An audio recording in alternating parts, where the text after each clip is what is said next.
Hello, and good morning, Shiva, Hawa. Good morning, everyone, guys. म चाहिँ duty जाँदै गरेको अवस्था है हजुर हो।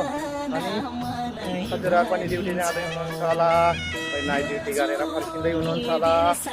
त्यसै गरेर हजुरहरूको दिन शुभ रहोस्, शुभ दिन, have a night, good day भन्न चाहे सम्पूर्ण हजुरहरूलाई है।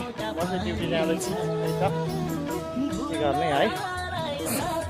अनि आरामै हुनुहुन्छ होला र साथै सम्पूर्ण देश विदेशमा रहनुहुने आमा बुवा भाइ बहिनी दाजुभाइ दादा माइजू नाता नातिनी नानी बाबु सम्पूर्णमा म कुमार राईको तर्फबाट सेवा है। त्यस्तै गरेर नयाँ जोडिनु भएको छ भने यस भिडियोमा पनि मन पराएर लाइक कमेन्ट गरिदिनु होला र त्यस्तै गरेर यो YouTube channel Kumar Rai travelling world YouTube channel